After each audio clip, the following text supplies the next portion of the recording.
Yeah. Do you do that occasionally in the newspapers? Yeah,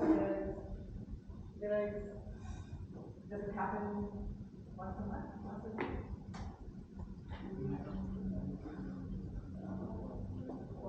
Anyway, where I was going with that is, would there be any interest in a women in photography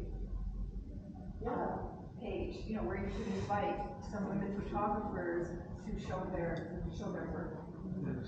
Yeah, there is in the Citizen newspaper. Yeah, there is a page of women. And they highlight women like every week. Oh, great. And the story I wanted to share with you very quickly, this week while I was here, I looked at a story out of Vancouver, Canada, and it was from an NGO who were using photography to take photos of disadvantaged women. They could be homeless, they could have disabilities, but they were disadvantaged. So they took their photo and they printed it and gave it to them as sort of a Christmas gift. But the reason I tell you that story is sometimes there's an opportunity to market your business through a little bit of volunteer work. And I know NGOs, I mean, you are all about volunteering and just an amazing amount of commitment to volunteers. But I just throw that out as an idea that I just saw this week, and I thought, wow, look at what they have done out of the goodness of their heart, you know. But it also gave them some marketing opportunity. So anyway, thank you so much for inviting me, because it's been a wonderful, wonderful experience. Lina, a question. Yeah, I have two questions. So what is it that like development partners can do to help like put more women into more digital works and more digital spaces like this? And then Chapili is, I have a question for Irene. You had mentioned that you're getting the content you put out online is helping with finding jobs offline, but what are the opportunities, for example, or the market, how is the market at the moment for online content, sponsorships, that sort of thing at the moment in Tanzania?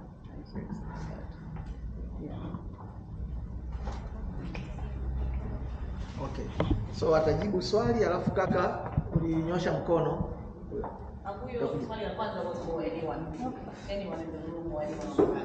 Mmesikia swali lake la kwanza jamani, ambalo ningependa Anderson atatujibu.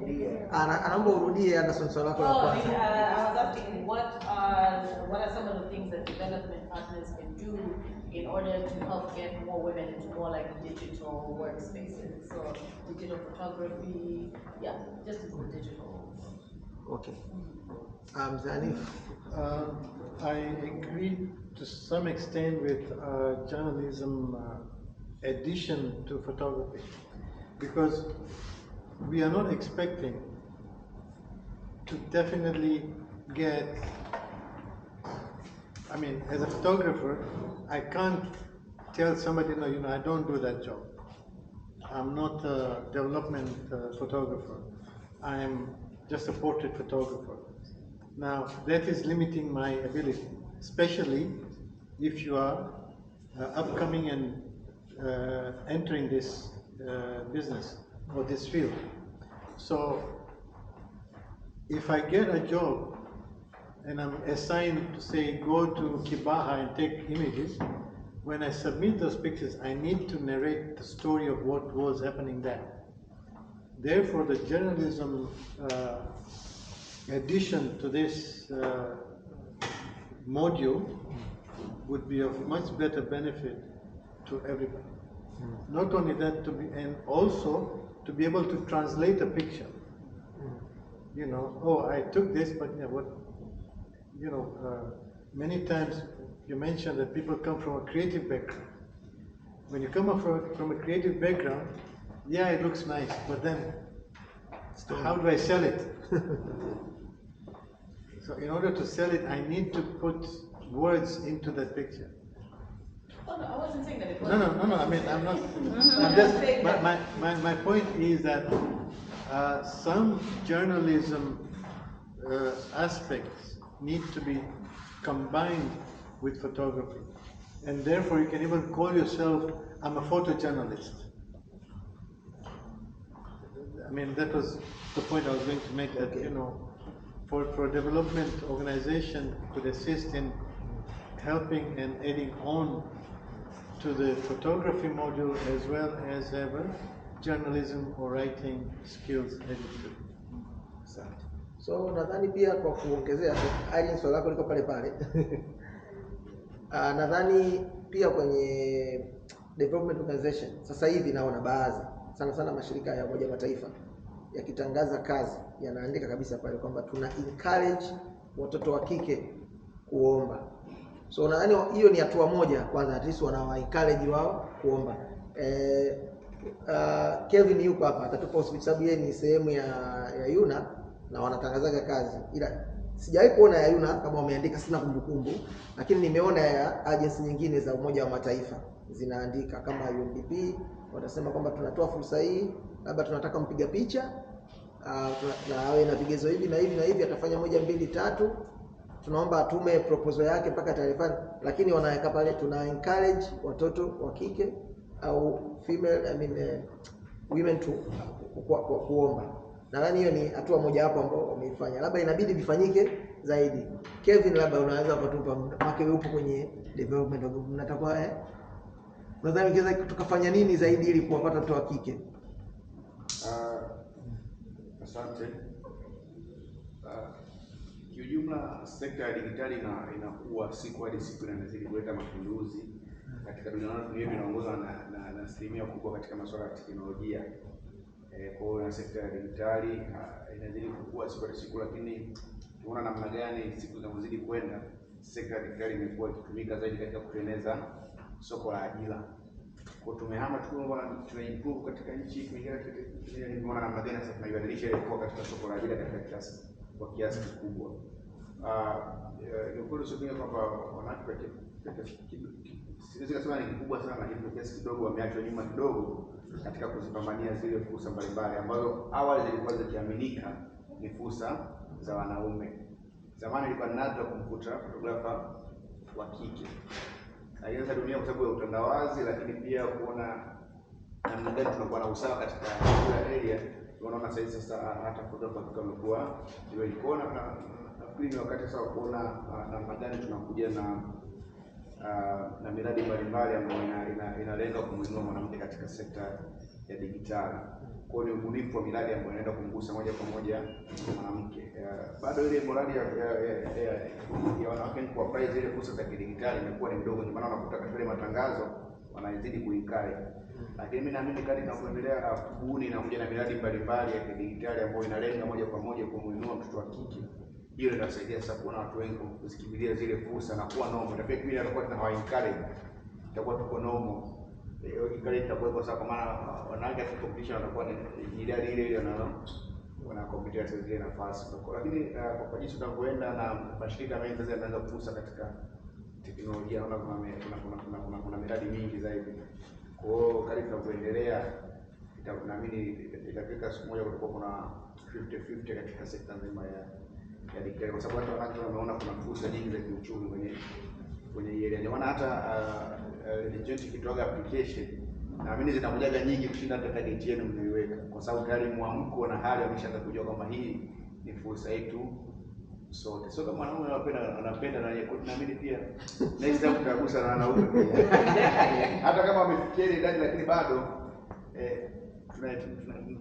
wanasema hatuwezi tukamuinua mwanamke kwa kumkandamiza mwanaume, si ndio? Hajakandamizwa. Kwa basi next time tutachukua percentage fulani pia na wakiume na wenyewe waweze kuelewa. Asante.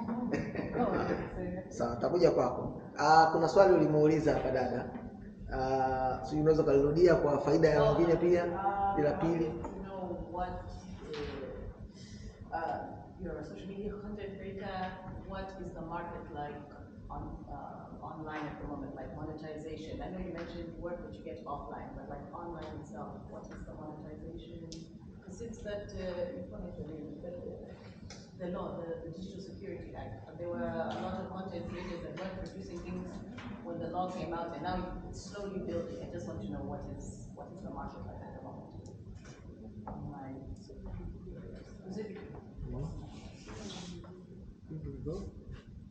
Anataka kufahamu dada soko lilivyo huko online na anapataje kazi.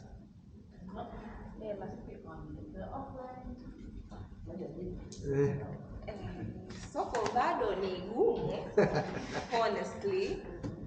Kwa mimi binafsi inakuwa mfano kama kuna nitatolea mfano ile shirika linaitwa Jambo lipo Kenya.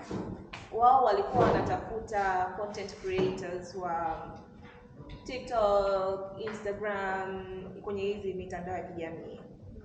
Kwa like wakishawapata unaangalia kwamba una followers wangapi, unaweza kufikia watu wangapi maybe per post, and then hapo ndo wanakupa kazi maybe labda ya wiki, ya mwezi, ya nini, and then mnakuwa mna negotiate kwamba watakuwa wanawalipa kiasi gani kwa wiki. Kwa like bado ni changamoto. Kuta mwingine ana content nzuri lakini hana followers. Kwa na yenyewe pia inakuwa ni changamoto kwamba anakosa fursa kwa sababu amekosa nini? Amekosa followers. Kwa hiyo niongee hivyo, bado kuna changamoto. Sasa sijajua tutumie mbinu gani za kuweza kuwainua wale ambao wako vizuri lakini hawana watu wengi wa kuwafikia. What specific challenges to content creators in Tanzania? Challenges for content creators in Tanzania. For example, in Kenya they don't have that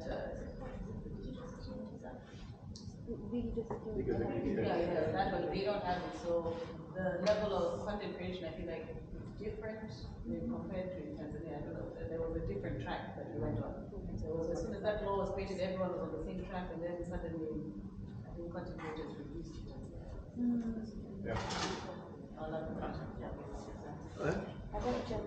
Anacha kuongezea content creators now, we have a lot of content creators. Kama tusema na direct pale, unakuta some of content creators, they don't have much followers, but they can use their content to others. They can give those who have many followers.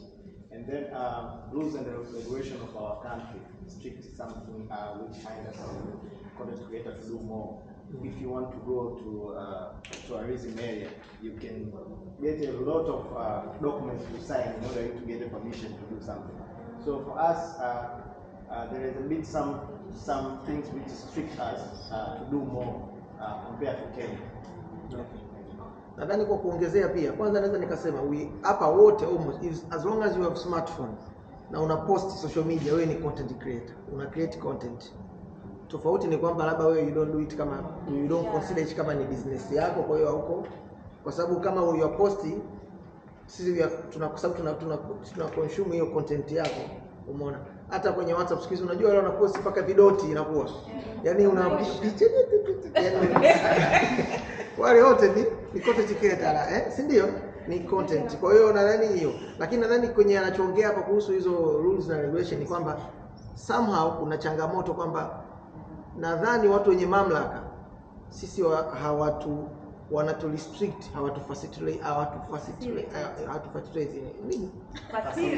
facilitate, yani kwamba hawatuwezeshi, wanatusimamisha, wanatukwamisha. Yani kwamba usipige picha hapa, sio no. Ili upige picha hapa fanya hivi. Umeona? Kwa hiyo kinachotokea nadhani hiyo ni moja ya changamoto kwamba hatuangalii sisi watu wengi wanaopewa mamlaka wanaangalia wanakuwa katika upande wa negativity kwamba tunaanzaje kuwasimamisha watu wasiende. Umeona? Nitakuja kwake. Kiongozi, ulikuwa una maoni, muda mwingi nimekuweka pause. Ulikuwa na swali? Nilikuwa na swali kwa Rachel. Kwamba tunaelewa kwa mtu wa kike kwa photographer katika Tanzania, yani haijazoeleka sana, si ndio? Kwa swali langu mimi nilikuwa nalo kwamba cha kwanza, kipi kuinspire wewe kwa kuacha kila kitu na kufocus kwenye kupiga picha, alafu ilikuwa ngumu au rahisi kiasi gani kuishawishi familia kwamba hiki tunachokitaka kufanya? Perfect question. Asante. Haya, so Lecho, tunaomba majibu. Okay. Kwa mimi nitazungumzia both. Kwa mimi haikuwa challenge kwa sababu nimeanza kujifunza photography kutoka nikiwa na miaka almost 10, kwa sababu babangu mimi alikuwa ni photographer. miaka hiyo. Kwa hiyo ninavyokuwa nakuwa alikuwa ananifundisha. Kwa nilianza na videography kwa ambao nilikuwa nafanya kwenye family functions. Yaani labda let's say menda kama kwenye Christmas, kama kuna birthdays, kuna komio. Kwa hiyo we would have cameras nyumbani, kwa hiyo the little ones kama ya Madam Brenda pale. So hiyo ndo like nitapiga pictures, nitafanya video kwa atakuwa ananielekeza na nini. Kwa hiyo I would say the passion ilikuwa inaongezeka. So nikaenda nikafanya secondary advance mpaka kufika chuo. Kwa hiyo I think kwa mimi ambacho kilinisaidia ni kwamba mzazi wangu alikuwa anaelewa, kwa sababu yeye mwenyewe ni kitu ambacho ni anakipenda na amekuwa akikifanya. Kwa hiyo and as you know kwamba ukiwa unafanya something well growing up, then it builds in you. So that was for me. So growing up hivyo kwa and having gadgets pia nyumbani pia nayo kwa imenisaidia, haikuwa changamoto kubwa sana kwangu. Kwa hiyo na hata hii FPP ilipokuwa imetoka tangazo, mimi I was clueless about it. Yeye ndio alikuwa amenitumia the post. Kama amenitumia like okay, try apply hii mwana. Kwa hiyo I'm grateful kwamba he has been a helping hand kwangu, a supporting hand. So sija face any challenges when it comes to families. You wazazi wanafaa anaona kama that's not actually doing anything for you. Kwa hiyo na nimepata kuendelea nao mpaka kufikia hapa sasa hivi kwa sababu it's a passion for me. I love photography and I'm doing it. Lakini pia kabla tujaondoka kwa Rachel hapo, naomba unajua pia kwenye tunapofanya kazi sisi watu tuna pia hata background zetu, tamaduni zina impact sana tunavyo behave kwenye makazi, si ndio? So miezi michache Rachel alikuwa nchini Ujerumani kwenye mambo haya ya picha, labda anaweza akashare na sisi kidogo au na wengine, labda wenzetu utofauti wao ukipima na sisi kwenye kazi, sana sana kwenye tabia za kazini, kwa sababu naamini umekutana na wapiga picha wa kike, sababu wenzetu kule kidogo gap sio kubwa kama la hapa. Labda vitu gani tofauti ambavyo uliviona kule ambavyo unaweza ukatuambia na sisi tukajifunza? Kwa kule sababu kwa kule as in both I can say kwamba wako 50-50. Yani as in you see kwenye photography you see both males and females in action. Hata kwenye masuala ya journalism unaona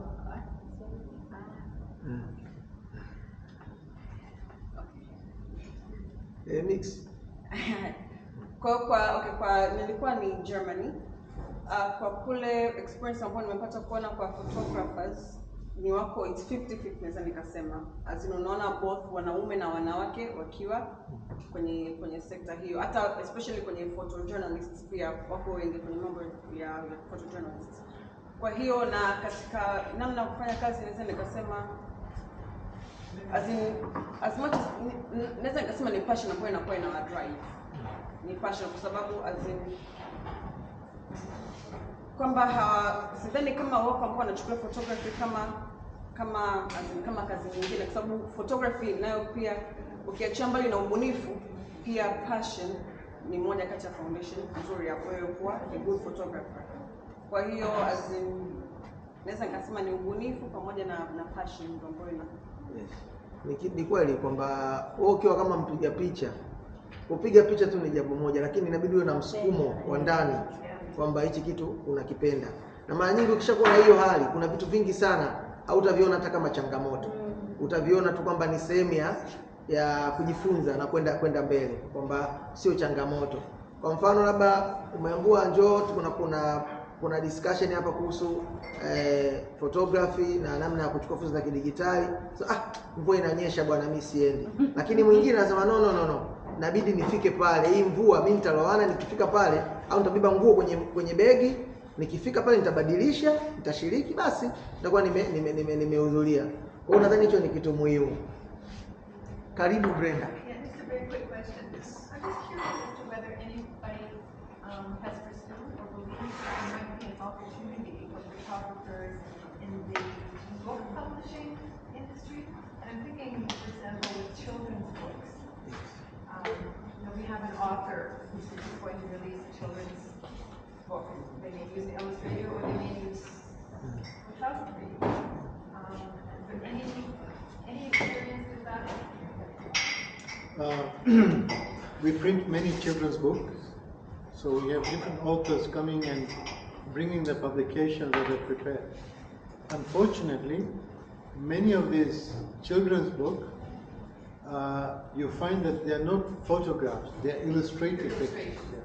So that is mostly used instead of photographs. So yes, there are publishers who are publishing that, and unfortunately they don't use photos. Now, to my surprise, I got a book to print last week, and I don't know what should I say, fortunately, unfortunately, all the pictures, all the illustrations used in that book were AI generated. Totally AI generated. So, But that may create an opportunity. It's not an actual sketch, but it's a really good original photo compared to AI. see, for a publisher, they also look at the bottom line. That, you know, if I hire an illustrator, every illustration will cost me X amount of money. It'll add to my publication. So, as little as possible they can invest, they would invest. Sure. But photography would be less expensive. Yeah, no, it would be. The AI would be It's possible. So kwa hiyo kwa haraka nadhani kama tulikuwa nataka kufahamu Biblia ni kwamba ni kama kwenye hii industry ya photography, kama tuna publish vitabu vya watoto na stories za watoto. Mzee Hanifi ni printer, amesema kwa mara ya kwanza kama sikosei ndio amepata kupublish kitabu cha kuprint, sio kupublish, kitabu ambacho kina content zinazohusiana na watoto. Tunachapa vingi vya ambavyo vina picha vya kuchora, lakini safari ya kwanza, mara ya kwanza, yes, tumeletewa content ambayo imetengenezwa kwenye AI. Unafahamu AI jamani? Artificial intelligence. Hapo tunasema akili mnemba.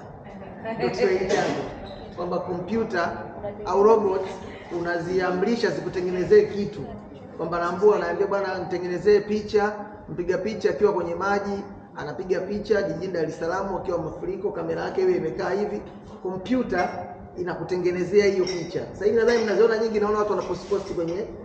Kwa hiyo hicho ni fursa, lakini ni changamoto pia kwa wapiga picha, kwa sababu watu wanaweza kufanya vitu ambavyo mpiga picha anaweza akafanya.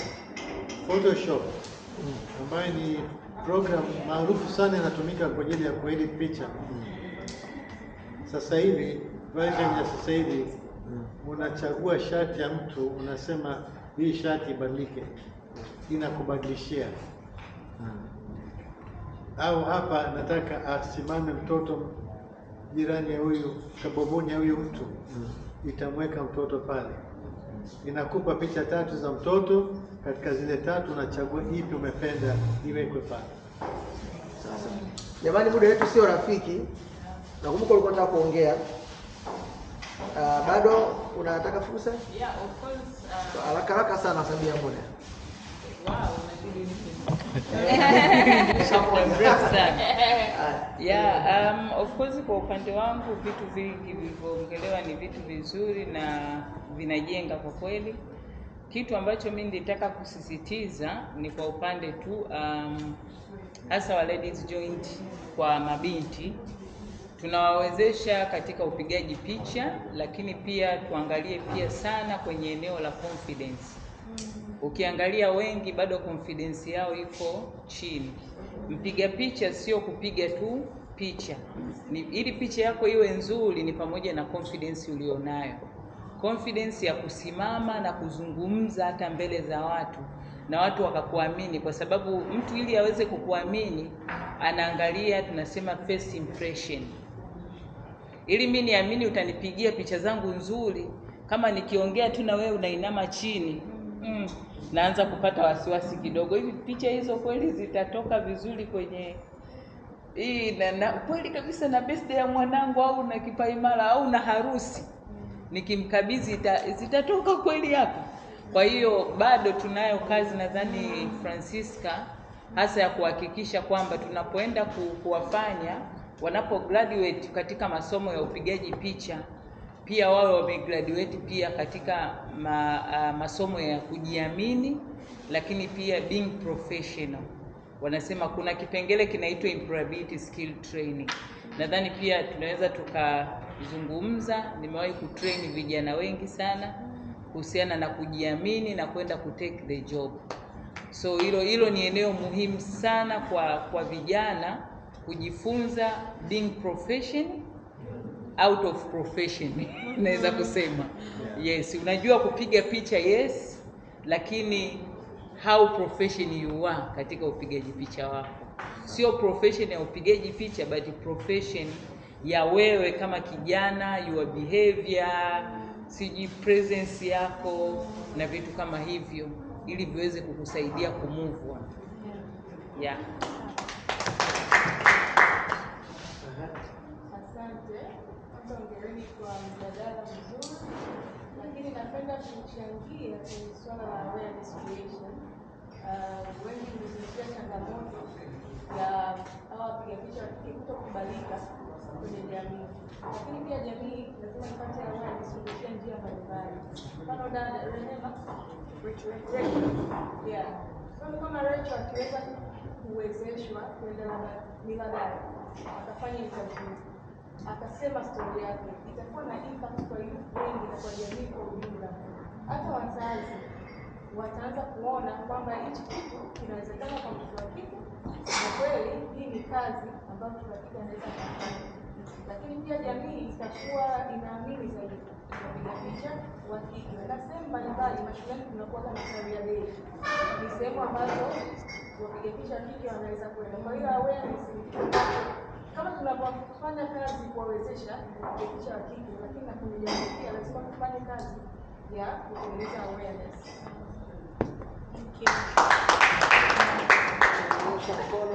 Dakika moja.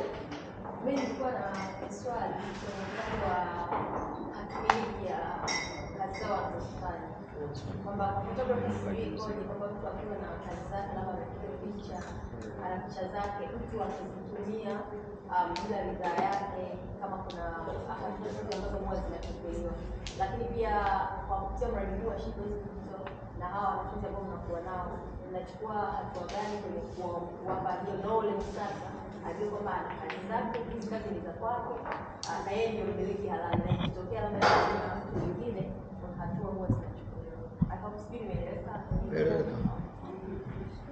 Okay, kwamba kwanza hilo swala la sasa tunaongea kama mpiga picha, nitakupa Francisca ataongea kama ladies joint. Kwanza mimi kwa uzoefu wangu ni kwamba mteja akikupa kazi, wengi siku hizi anakupa mkataba. Ule mkataba anakuambia kabisa mwenye haki ni nani. Kama unapinga inabidi useme, usisaini. Kwa mfano atasema picha hizi unazoenda kupiga, copyright haki itabaki kwangu, na wewe hutaruhusiwa hata kuziweka sehemu yoyote zisionekane. Ukisaini maana yake umekubali. Mwingine anakwambia utapiga picha hizi na kuruhusu labda utumie katika picha utakazopiga labda 100, na kuruhusu unaweza kutumia picha 10 kama sehemu ya portfolio yako kuonesha watu mnafanya nini. Mwingine anakwambia sitaki zionekane. Kwa hiyo ni kwamba kingine ambacho naweza nikaongea sasa kama mpiga picha, zikiwa umefanya mwenyewe hizo ni zina haki yako, ila kama kuna makubaliano uliingia inabidi ukumbuke makubaliano, umeona. Lakini ni vizuri pia kama wapiga picha ukiwa unapata wanasema legal advice za watu kwamba